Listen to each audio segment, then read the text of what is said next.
respiratoria, estos ya no los dijeron bien.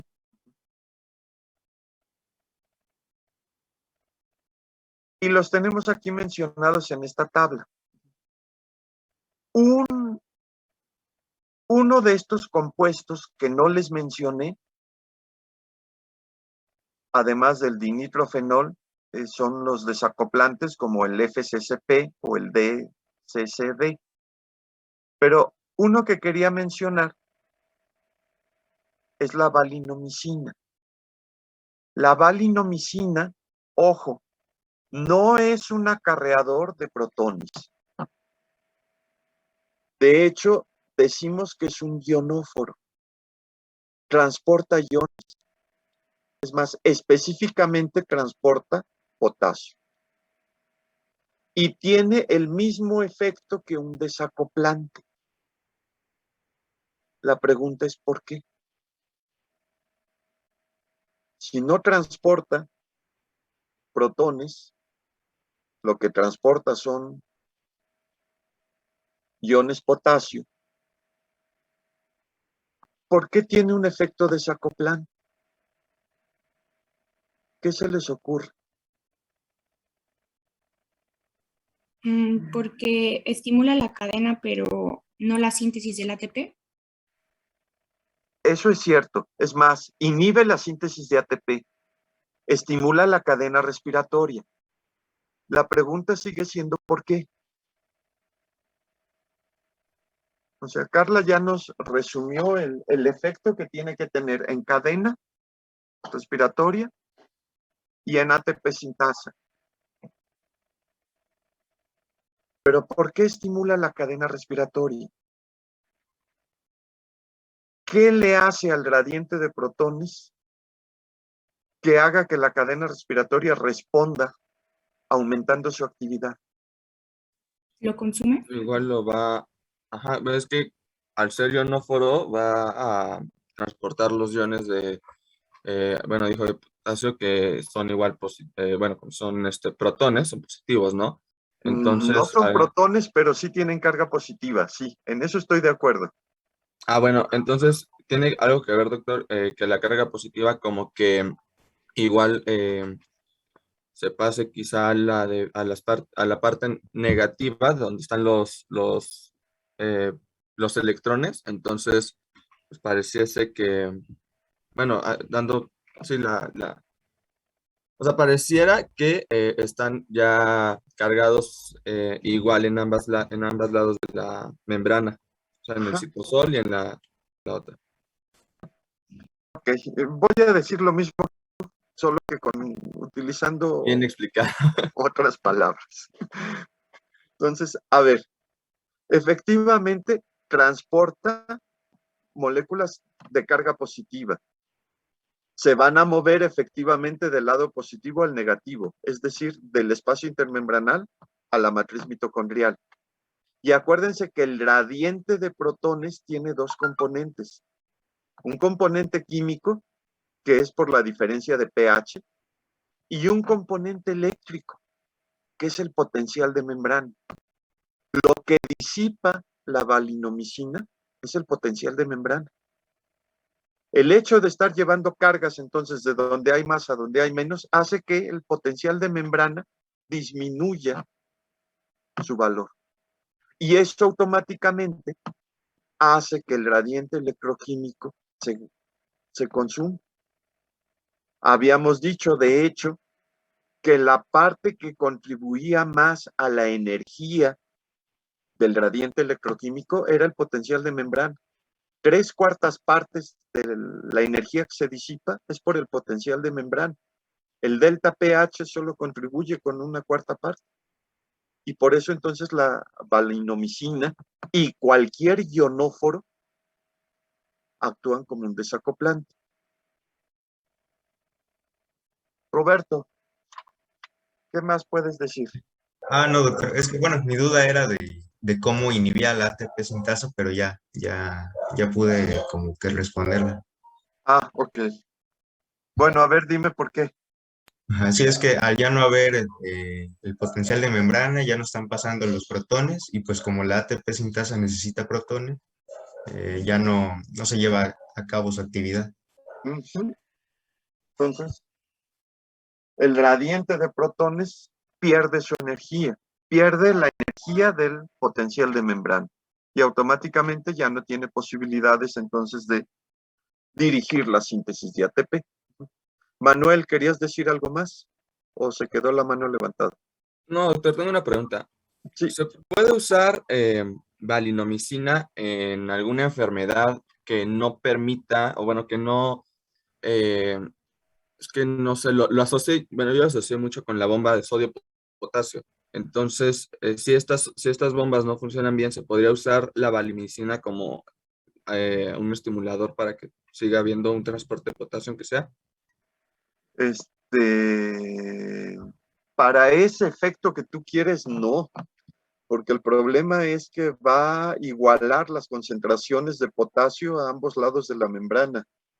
Y la ATP sintasa lo que queremos que haga, perdón, la ATPasa de sodio-potasio, lo que queremos que haga es que genere un gradiente, que haya mucho sodio de un lado y mucho potasio del otro. Fíjate que no sé, es buena pregunta, si tiene alguna acción terapéutica la valinomicina. No sé, voy a Gracias, buscar. doctor. No, a ti. Roberto, Sí, doctor, es que mi compañera Natalia me mandó mensaje que su micrófono no sirve y que si por favor le pudiera volver a explicar lo de la valinomicina. ok, déjame si tenía yo un esquemita aquí. Aquí. Sí, a ver, el gradiente de protones, que es el que dirige la síntesis de ATP, tiene dos componentes. Un componente que es simplemente por la concentración misma de los protones. El hecho de que haya más protones en el espacio intermembranal que en la matriz mitocondrial hace que se genere una diferencia de concentración. Podríamos decir que hay un delta pH. Hay un pH más ácido aquí y más alcalino en la matriz mitocondrial. Esa es la contribución química del gradiente electroquímico. Pero decíamos que hay una contribución eléctrica, que es el hecho de que los protones tienen carga positiva. Y entonces hay muchas cargas positivas del lado del espacio intermembranal en comparación con la matriz mitocondrial. El hecho de que la cadena respiratoria esté translocando moléculas con carga hace que entonces se acumulen las cargas positivas en la cara externa de la membrana y en consecuencia nos quedan las cargas negativas en el lado interno de la membrana, en la matriz mitocondrial. El desacoplante lo que hacía era tomar protones y a través de la membrana los metía. El ionóforo hace algo similar, pero no toma protones. Esta valinomicina toma iones potasio. Los iones potasio tienen carga positiva y los va metiendo del espacio intermembranal a la matriz mitocondrial. Va moviendo entonces cargas eléctricas del lado positivo del espacio intermembranal hacia el lado negativo. El hecho de transportar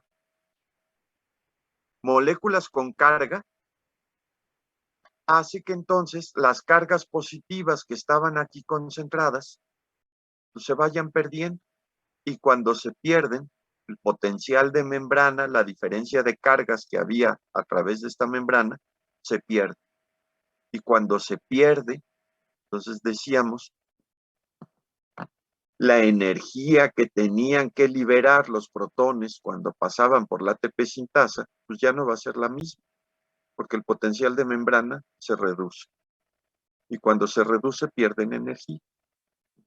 Entonces, el ionóforo hace que el potencial de membrana se reduzca y en consecuencia ya no se pueda sintetizar ATP. No sé si quedó más claro. ¿Sí? Híjole, díganme sí o no. Sí, O doctor. muevan la cabeza Sí, los doctor. poquititos que puedo ver. Ok, sale. Entonces, desacoplantes. Ay, perdón. Desacoplantes son moléculas como estas, decíamos, que pueden estar protonadas o desprotonadas. Es el dinitrofenol o es el FCCP. Si yo quisiera decir qué es el FCCP, tendría que decir carbonil, cianhidride, trifluoro, metoxifenilhidrazona. Es más fácil decir FCCP. Entonces, el FCCP, vean, puede estar protonado. Aquí estaría el protón en rojo, o desprotonado con una carga negativa. Igual tiene un anillo aromático que es lo que le permite entonces atravesar libremente la membrana. Los desacoplantes entonces van a tomar protones de donde hay más, en este caso el espacio intermembranal, donde tenemos un pH más ácido, y los van a liberar en donde hay un pH más alcalino. Como se están moviendo libremente a través de la membrana, lo mismo pueden entrar que salir. Pero en el espacio intermembranal tenderán a estar protonados porque hay más protones y en la matriz mitocondrial tenderán a estar disociados. Así que el desacoplante, como tiende a estar disociado, se mueve de la matriz hacia el espacio intermembranal disociado, sin protón. Pero del espacio intermembranal a la matriz mitocondrial, como el que predomina es el protonado, pues se mueve llevando protones del espacio intermembranal a la matriz mitocondrial. Y por eso disipa el gradiente de protones. Entonces hace que los protones regresen a través de la membrana sin pasar por la ATP sintasa. Y entonces no hay síntesis de ATP mientras haya desacoplante. Ya habíamos revisado estos diagramas, ¿no? Entonces habíamos dicho que si aislábamos mitocondrias y medíamos el consumo de oxígeno, entonces si les damos sustrato, empiezan a consumir el oxígeno. Y si a esas mitocondrias les dábamos dinitrofenol, automáticamente las desacoplábamos y hacíamos que el consumo de oxígeno se estimulara y de hecho podía seguir sin parar hasta que se acabara el oxígeno. En este caso hicieron la maldad de ponerle cianuro. ¿Qué hace el cianuro? Inhibe Recuerden, el complejo 4. inhibe al complejo 4 de tal manera que entonces ya no puede darle electrones al oxígeno, ya no se consume. Y en esas condiciones se detiene el consumo de oxígeno y por eso tenemos esta línea horizontal. Entonces, de hecho, esa línea horizontal lo que nos está indicando es que esas mitocondrias están muertas, porque ya no tienen posibilidades de echar a andar la cadena respiratoria. Aquí, a estas mitocondrias le pusieron ADP. ¿Qué hace el ADP? Que provoca que se estimule el consumo de oxígeno. Ya me lo habían dicho, solo recuerden. Ajá. A ver, Carla, ya habías empezado. ¿O quién habló? Ay, yo, Vlad, Alberic. Ajá. te escucho. Se va a empezar a crear ATP. Se va a empezar a generar ATP, ajá, la ATP sintasa, entonces se activa y empieza a tomar el ADP y a sintetizar ATP. ¿Qué consume? Protones. El El gradiente. gradiente de protones. Ajá. El gradiente de protones es lo que se va a consumir. Y en consecuencia, al consumir el gradiente de protones, ¿qué le pasa a la cadena respiratoria? Se activa. Se activa. El consumo de oxígeno entonces se estimula. Y por eso vemos el aumento inmediato en el consumo de oxígeno. De hecho, si solo añadiéramos una pequeña cantidad de ADP, cuando se acabara el ADP y todo se convirtiera en ATP, regresaría otra vez al consumo basal. Pero aquí, antes de que eso ocurriera, le echaron oligomicina. ¿Qué hace la oligomicina? Inhibe la ATP sintasa. Inhibe al ATP sintasa. De tal manera que entonces ya no se sintetiza ATP. En esas condiciones, entonces ya no se gasta el gradiente de protones por la ATP sintasa y entonces el gradiente de protones ya no lo consume esta enzima y en consecuencia regresa a su consumo basal. ¿Hasta cuándo? Hasta que alguien le echó dinitrofenol. Entonces otra vez se dispara el consumo de oxígeno y aquí sí no se detiene hasta que se acaba el oxígeno. Ok, eso sí les queda claro, ¿verdad? Aquí dijimos era otra manera de registrar, nada más que este es un poco más artificial, esto no es lo que se mide realmente al aislar las mitocondrias. Ok, esta parte me la salto. Y ahora quería yo platicarles de otra sustancia que también tiene efectos sobre el consumo de oxígeno y la síntesis de ATP. Es el arsenato.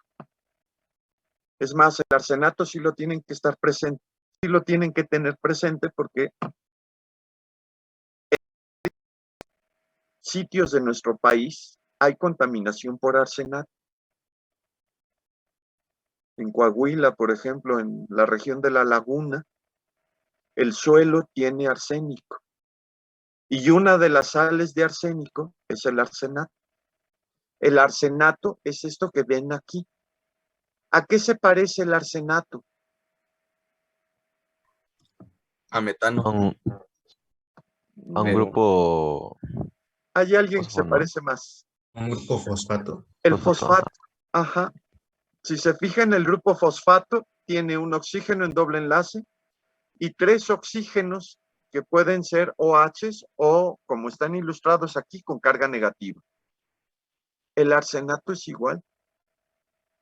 Tiene casi la misma estructura, solo que en lugar de tener un fósforo como átomo central, tiene un átomo de arsénico. Entonces, esta sal de aquí es el arsenato. Este arsenato se parece tanto al fosfato que el ATP sintasa no lo distingue. Así que si a las mitocondrias les ponemos arsenato, son capaces de tomar ADP, arsenato, y generar, en lugar de ATP, generar un complejo ADP-arsenato. Uno como el que está ilustrado aquí. El ADP reacciona con el arsenato y se forma ADP-arsenato. De hecho, esta es una molécula de alta energía, solo que tiene un inconveniente. Es inestable.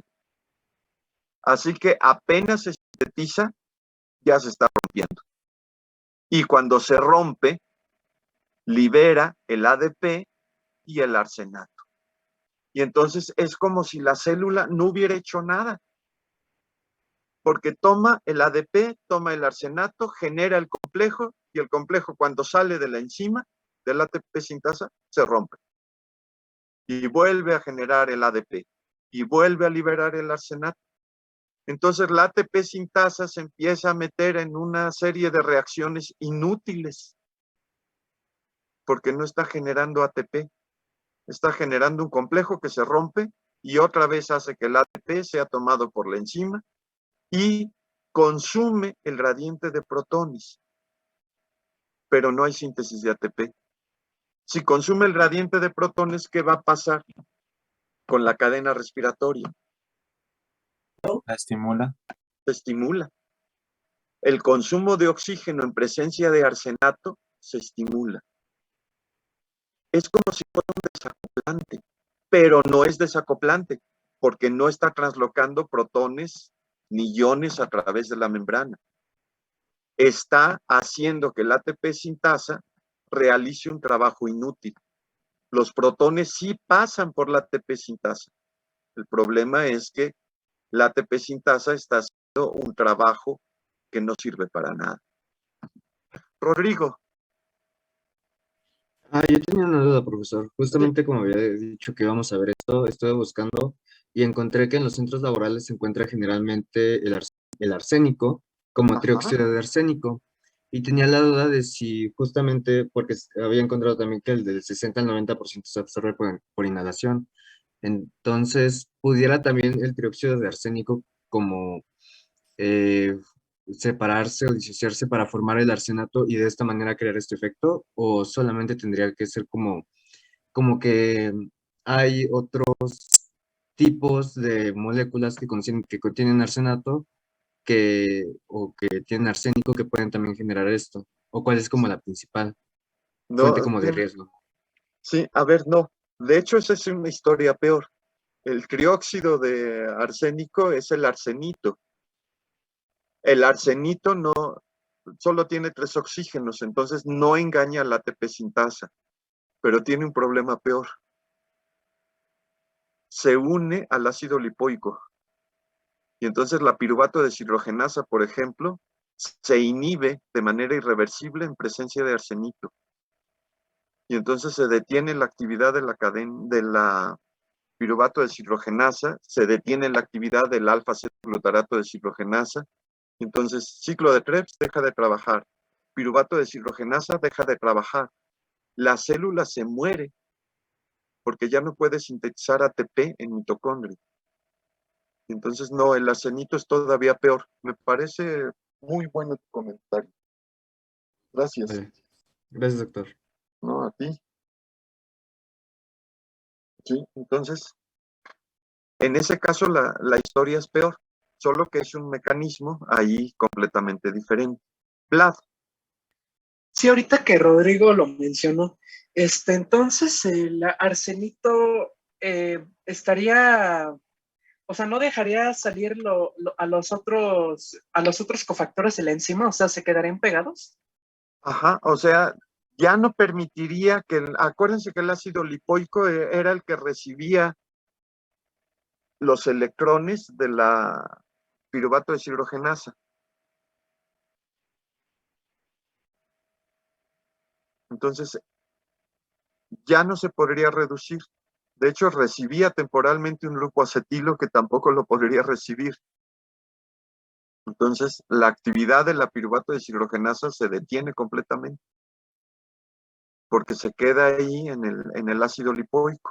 Entonces, entraría el piruvato, pero ya no tendría a quién darle. Le daría electrones al NADH, pero después ya no se los podría dar a la segunda y la tercera enzima del complejo. De tal manera que entonces la actividad del complejo de la piruvato deshidrogenasa se detiene completamente.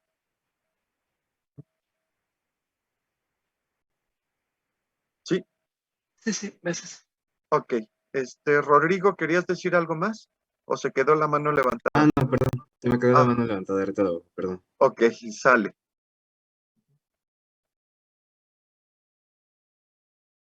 Ahora, hay otra sustancia que no mencionamos, el atractilócido. El atractilócido es un inhibidor del translocador de adenín-nucleótido. El atractilócido entonces impide que haya un intercambio de ADP por ATP. ¿Qué va a pasar entonces si a nuestras mitocondrias aisladas le ponemos atractilócido? Es más, nos regresamos a los esquemitas que teníamos por acá. Acá. Teníamos succinato, añadíamos ADP y fosfato y se estimulaba. Y cuando se acababa el ADP, regresaba al basal. Le poníamos ADP, más ADP y volvía a estimularse. Si aquí en medio ponemos atractilócido, ¿habrá algún efecto en el consumo de oxígeno? ¿Sí o no? o seguirá igual. ¿Lo estimula? Igual.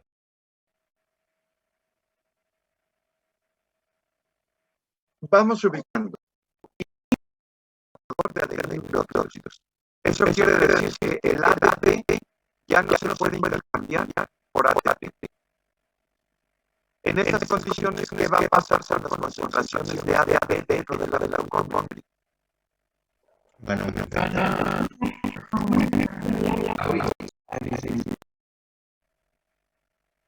Ojo, ya no entra el ADP.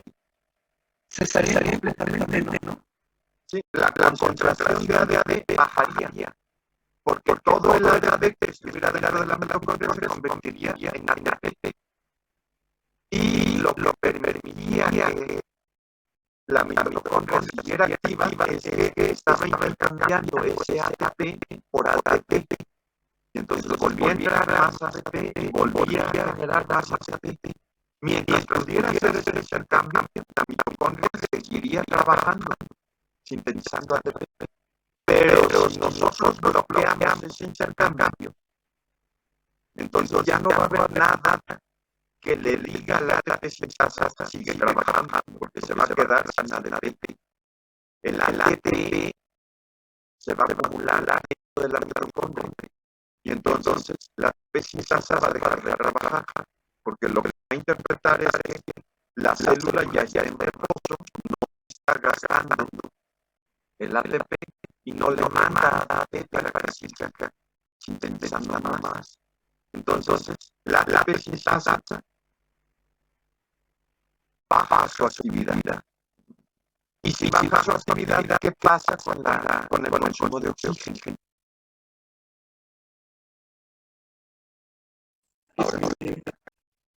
Disminuye también, porque ya la ATP sintasa no lo estimulan. Ahora, cuando disminuye, ¿se va a cero o se va simplemente a un consumo lento? Consumo lento, ¿no? Consumo lento, ajá. Exacto, es como si se hubiera acabado la ATP. Para la mitocondria, de hecho, eso ocurrió, porque ya no entra. Y entonces, de hecho, si le pusiéramos más ATP, ya no será el ATP. Seguiría exactamente igual. Cargarla. Doctor, tengo dudas, no entiendo por qué el ADP disminuye. ¿Qué no se tendría que estar como acumulando? Porque se supone que el ADP tiene que pasar a ATP, pero si no existe ese translocador que permita pues que pase de un compuesto a otro, no se estaría acumule. Acumulando ¿dónde? Esa es la clave. En el espacio cerebral. Ajá. Se acumula el ADP, se queda ahí en el espacio membranal, pero no entra a la mitocondria. Y si no entra a la mitocondria, no se puede convertir en ADP. Entonces se separan los componentes. El ADP se queda fuera y ya no puede convertir en ADP. Y lo que estaba dentro de ADP, dentro de la mitocondria, todo se convierte en ADP. Pero como ya no puede salir, pues ahí se va a quedar. Y entonces la ATP sintasa lo único que va a ver es que ya no me mandan ADP, ya no me mandan ADP, ya no trabaja abajo. Si no trabaja abajo, no consumo gradiente de protones, y entonces también la cadena respiratoria se queda bien contenta porque descansa. No hay nadie que coma el gradiente de protones. Si queda claro. Sí. Ahí no porque llegó una visita. Entonces está nada no sé si el oxígeno, pero el oxígeno también se acumularía. O solamente. Digamos que se gasta lentamente. Ajá, ok. Entonces estaría consumiendo despacito, lentamente, como si no hubiera ADP. Ese sería el efecto que tendría el atractiloso. Es más, tú mismo, Carlos. Si yo añado al atractilócido aquí en este punto, ¿qué pasaría cuando más adelante yo pusiera ADP? ¿Verías algún cambio, sí o no?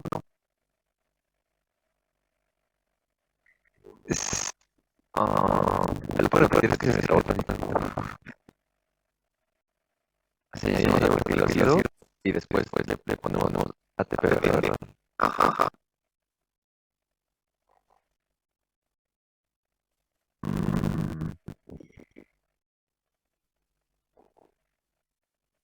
sí, no. Sí, no. Eso sí, habría un cambio. ¿O no? Carla, que no. Porque es un inhibidor del trancador, entonces si le agregamos ATP no funcionaría de nada porque se quedaría ahí y no se puede convertir en ATP. Se quedaría afuera de la mitocondria. Afuera de la Nunca entraría. Ajá. Y si nunca entra, pues la ATP sintasa nunca se entera de que el ADP estaba allá afuera. Entonces, en ese caso, cuando se añadiera ADP, el trazo continuaría exactamente igual, como si no hubiéramos añadido nada. Si estamos de acuerdo, Carlos. Sí, ya es lo que me dice. Ok, perfecto. Entonces,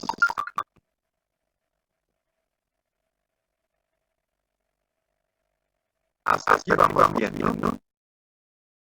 Aquí hay otra cosa, Mersalil. Mersalil es un inhibidor ¿de quién?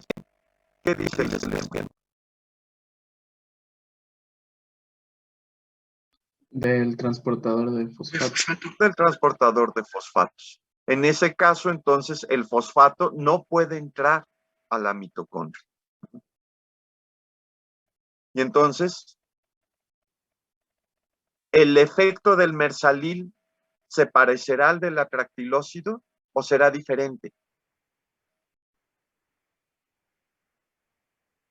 ¿Qué me dicen? Yo creo que sí se parecería. Sí, pero sin duda, claro que se va a parecer. Porque entonces, ojo, aunque hubiera mitocondria, si no hay fosfato, pues tampoco puede haber síntesis de ATP.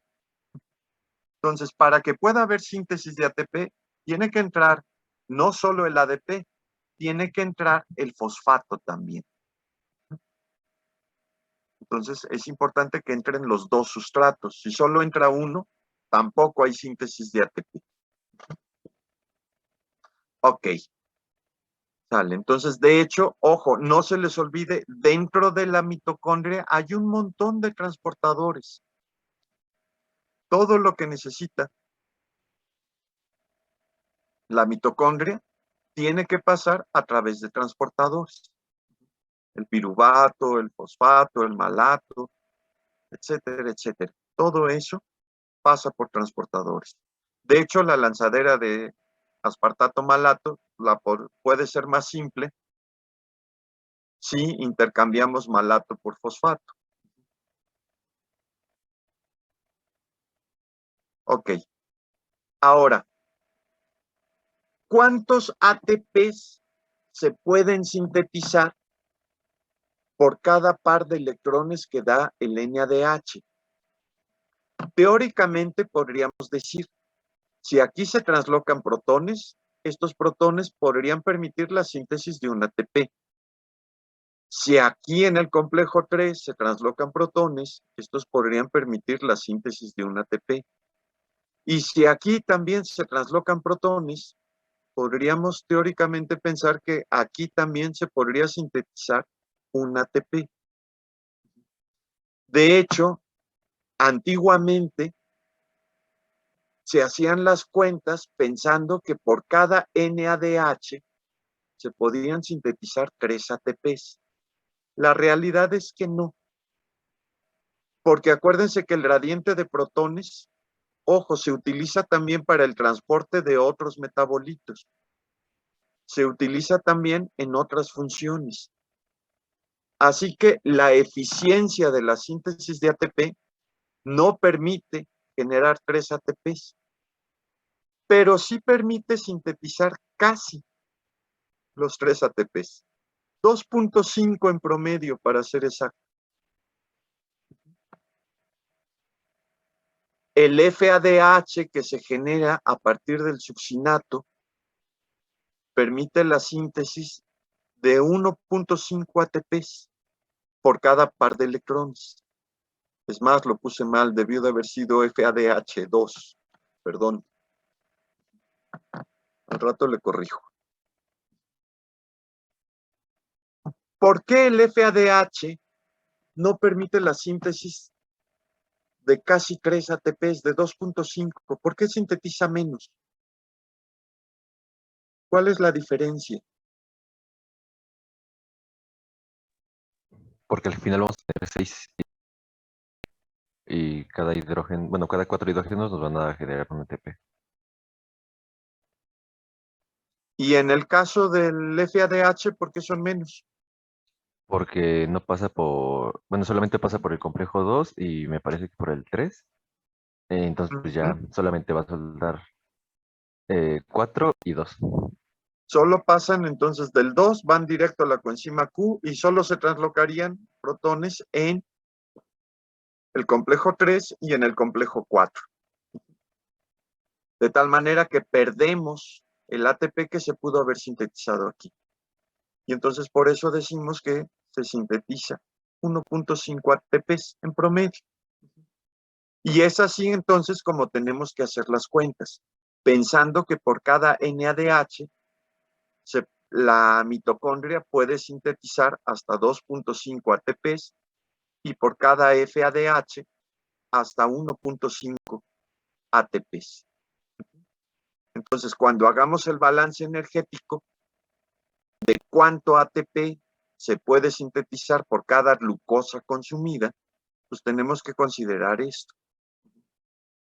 Entonces, si hacemos el balance, tenemos que considerar que la glicólisis produce 2 ATPs de manera neta, produce 2 NADHs. Esos 2 NADHs equivalen a 3 o 5 ATPs. ¿Por qué esa variación en número?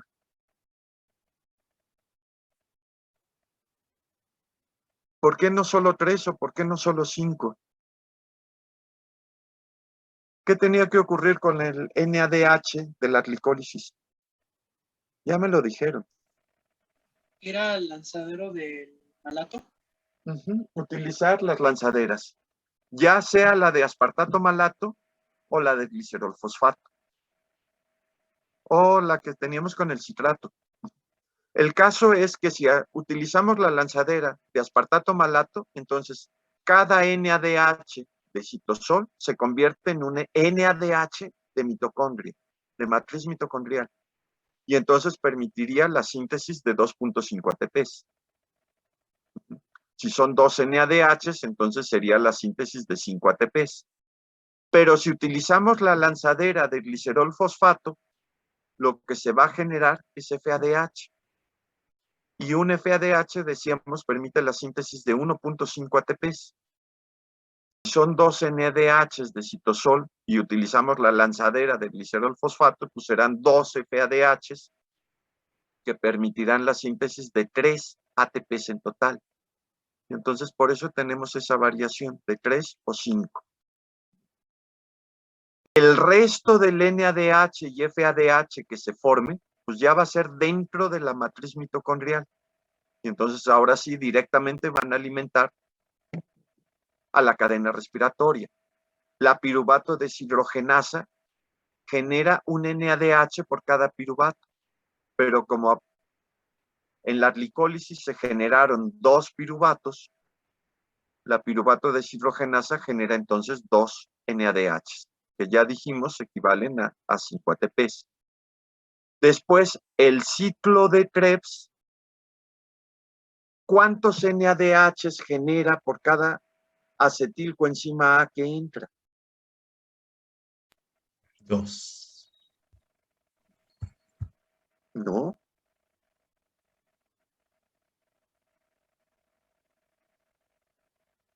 Tres, ¿no? Por cada 3. acetil. Genera 3 NADHs. Cada vuelta del ciclo de Krebs genera 3 NADHs. Y genera en la succinato deshidrogenasa un FADH.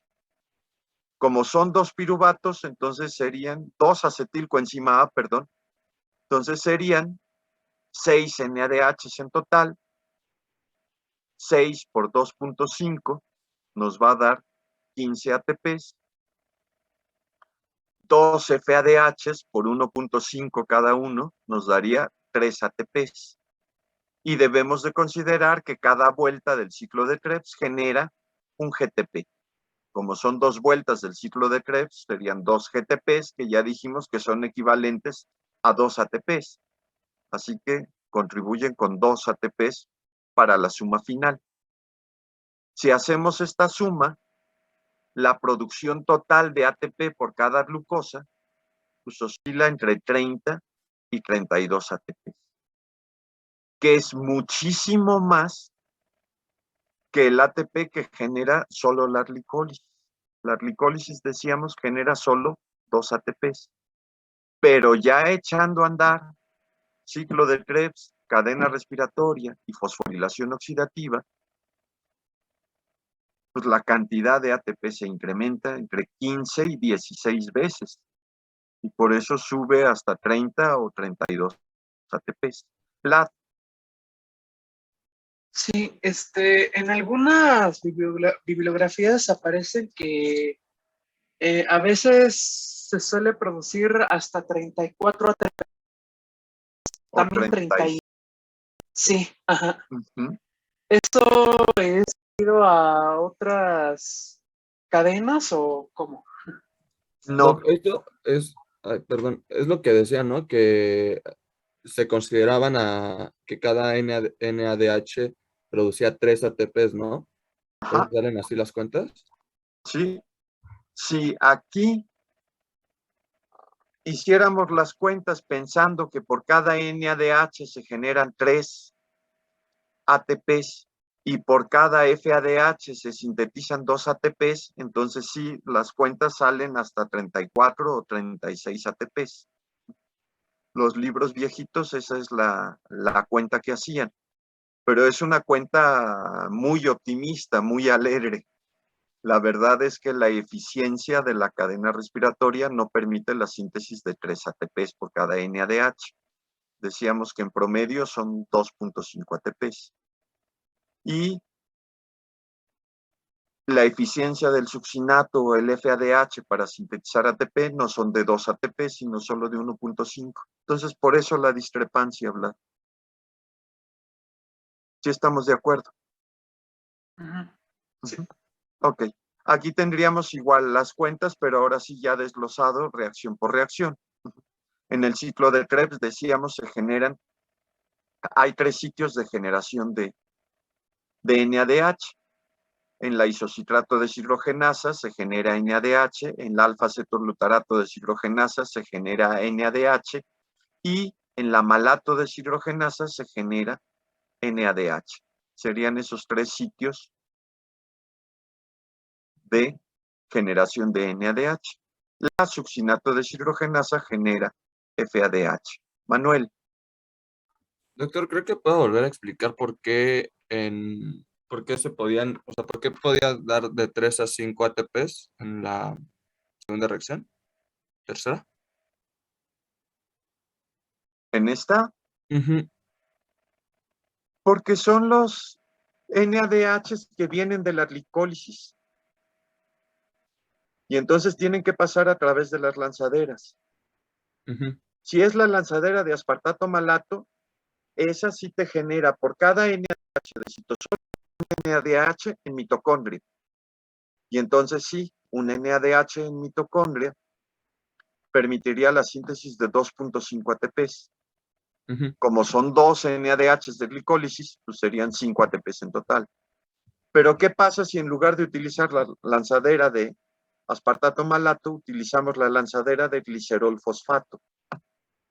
Ahí sí se ocupa un fosfato, ¿no? Bueno, le quito un fosfato. 1.5. Se genera FADH entonces, FADH que alimenta la coenzima Q y de ahí solo al complejo 3 y 4. Ah, ok, ok. Y en esas condiciones entonces, solo por cada NADH que había entrado inicialmente, pues solo se forma un FADH dentro de la mitocondria. Y por eso solo 1.5 ATPs. como son 2 NADHs, 2 FADHs en mitocondria, solo 3 ATPs. Gracias, doctor. Entonces, es una lanzadera menos eficiente. Vlad, ¿algo más? Sí, perdón otra vez. Ya me fijé que no tenía anotado el por qué FADH solo tiene 1.5. Es porque le da el protón a la ubiquinona, o Ajá. ¿cómo era? Ah, ok. Sí, exacto. En esta lanzadera, la glicerol fosfato deshidrogenasa le da los electrones a la coenzima Q y ya no pasan por el complejo 1. Por eso entonces su eficiencia es menor. Ok. Sí, era. Gracias. ¿De qué? Ok. Ahora,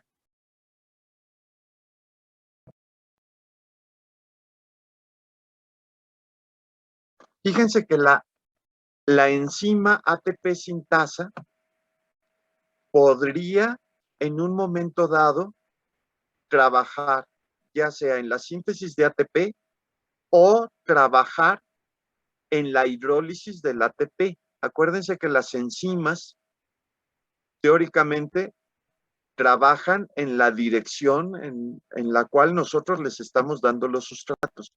Las enzimas hacen reacciones reversibles. Así que si no hubiera gradiente de protones, podría ocurrir que el ATP sintasa tomara el ATP y lo hidrolizara para expulsar protones, actuar como una bomba de protones. Es más, eso lo puede hacer. Pero el ATP sintasa que está dentro de la mitocondria, resulta que no. No lo hace porque existe una proteína que le llamamos proteína reguladora o proteína inhibidora. Esa proteína inhibidora recibe el nombre de IF1.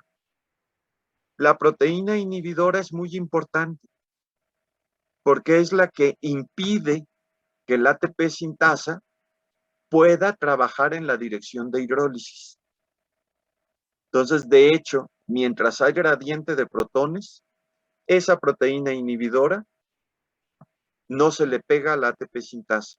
Está allí latente, pero sin tener ninguna actividad. Pero cuando desaparece el gradiente de protones, la proteína inhibidora inmediatamente se le pega al ATP sintasa y hace que deje de rotar. Y si no puede rotar, entonces, ojo, los protones no pueden pasar.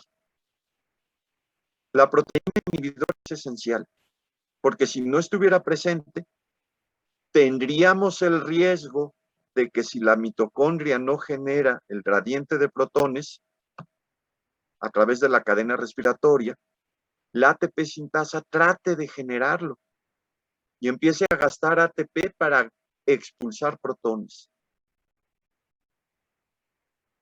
Pero si ese es el caso, podríamos correr el riesgo de que el ATP sintasa se coma todo el ATP disponible de la célula.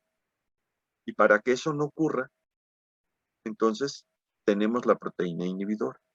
La proteína inhibidora es siempre que el gradiente de protones no se genere, esta proteína inhibidora bloquea al ATP sintasa. Y entonces la ATP sintasa no tendrá actividad ni de síntesis ni de hidrólisis. Estará como si estuviera muerta. Pero así evitamos el riesgo de que la actividad de ATPasa se pudiera activar. ¿Sí queda claro? Entonces, es una proteína que evita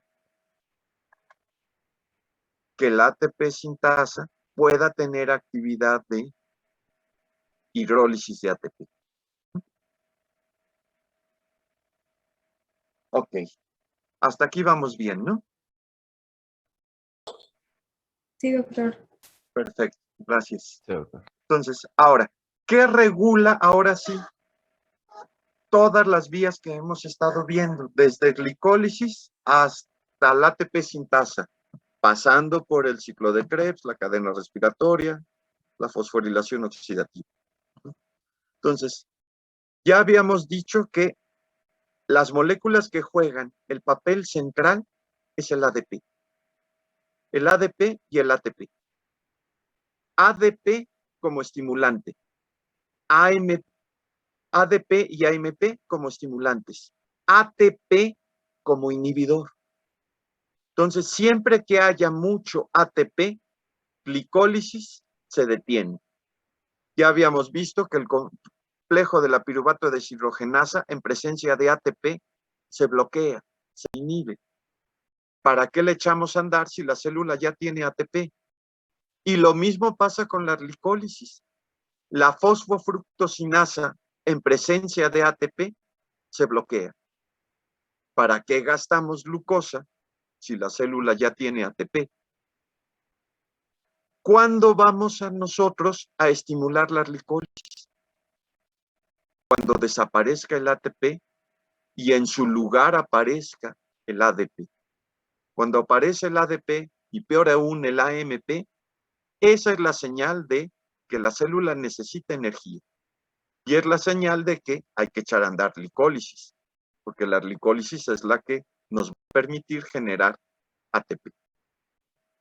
Entonces, ADP y AMP estimulan a nivel de la PFK, la fosfofructosinasa, estimulan a nivel de piruvato sinasa, estimulan a nivel de piruvato deshidrogenasa.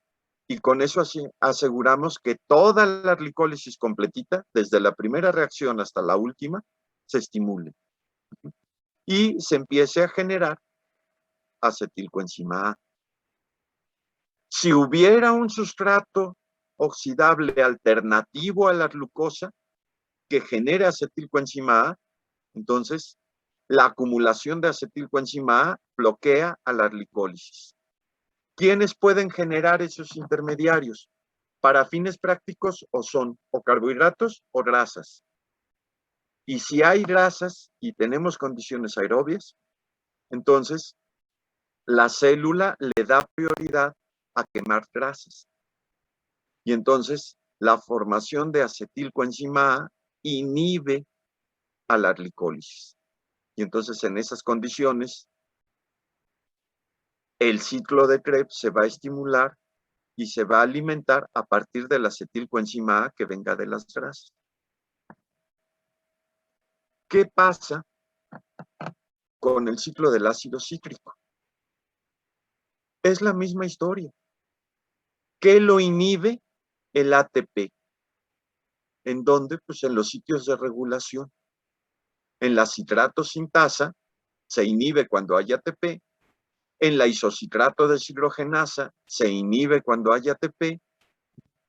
Y la alfa-cetoglutarato deshidrogenasa se inhibe cuando hay ATP. Y otra vez, la misma lógica. ¿Para qué echamos a andar el ciclo de Krebs si ya tenemos energía?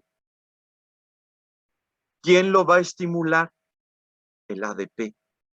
Porque el ADP es el primer indicador de que a la célula le falta energía. Y entonces ADP estimula la actividad de la citrato sintasa, estimula la actividad de la isocitrato deshidrogenasa, y con eso es suficiente para que el ciclo de Krebs se eche a andar. Y con la cadena respiratoria, el modulador principal es ADP. No porque tenga un efecto directo sobre la cadena respiratoria, pero sí sobre el ATP sintasa. La ATP sintasa se estimula por acción del ADP, que es su propio sustrato. Mientras la ATP sintasa tenga sustrato, va a trabajar. Y si trabaja, consume el gradiente de protones. Y si se consume el gradiente de protones, la cadena respiratoria automáticamente se estimula y el consumo de oxígeno se dispara. ¿Cuándo deja de haber esa estimulación? En el momento en que todo el ADP se convierte en ATP. Cuando eso ocurre, entonces fosforilación oxidativa se detiene, no se consume el radiente, cadena respiratoria se detiene, deja de consumir NADH y entonces ciclo de Krebs se detiene simplemente porque ya no hay más NAD a quien darle electrones. Además de que solo en esas condiciones desaparece el ADP y se acumula el ATP. Y el mismo ATP bloquea al ciclo de Krebs y lo mismo ocurre más adelante.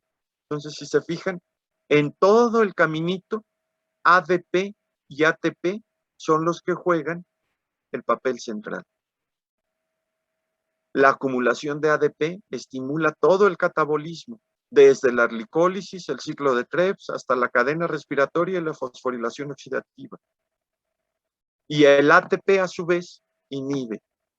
El ATP, si se acumula, detiene al ATP sintasa. Deja de consumir gradiente de protones y la cadena respiratoria se detiene. El ATP inhibe a las enzimas clave del ciclo de Krebs e inhibe también a las enzimas clave o las enzimas reguladoras de la glicólisis.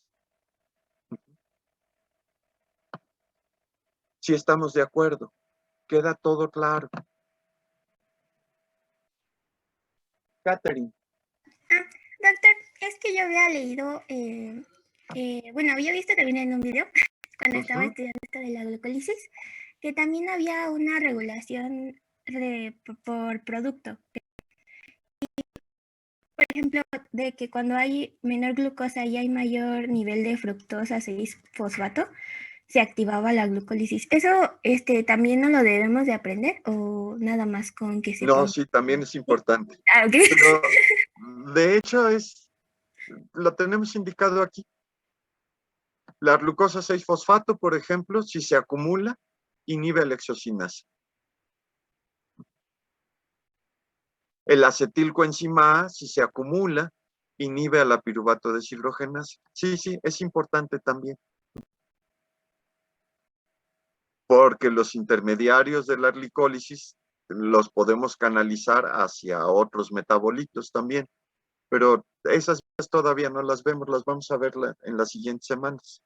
Ah, ok. Pero sí, Sí, justo también había visto otra de que cuando se despega la fructosa 6-fosfato, la molécula va a salir del citoplasma y sale del núcleo y se va a disociar. O sea, hay muchas, ¿no? O sea, sí, creo que hay demasiadas de regulación. Sí, la verdad es que somos complejos. Y pues ni modo, no nos queda otra más que tratar de entender. Doctor, una pregunta. Sí. ¿En el ciclo de Krebs no entra el AMP como estimulador? No, con el puro ADP. ¿No? Ah, ok. Igual en la cadena respiratoria, ¿verdad? Uh-huh.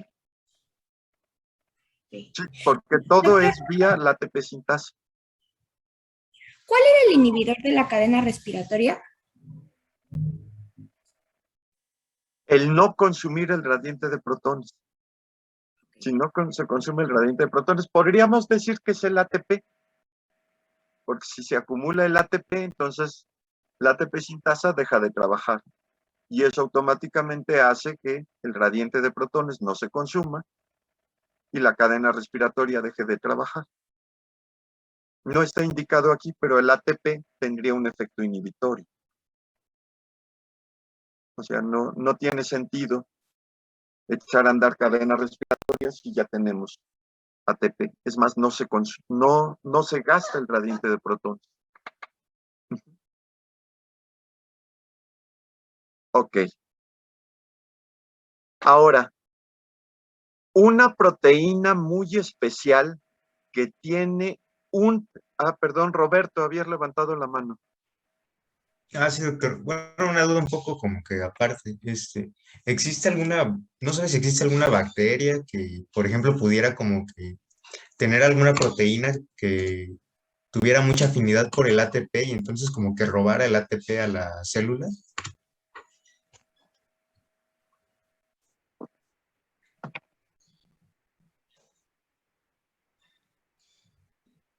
Bueno, como tal, dentro de la célula tendría que meterse. Las bacterias en general no se meten. sino que toman los metabolitos que están circulando. Con eso para ellas es suficiente. Ok, gracias. Sí, pero pues con eso nos dejan sin sustratos. Ok.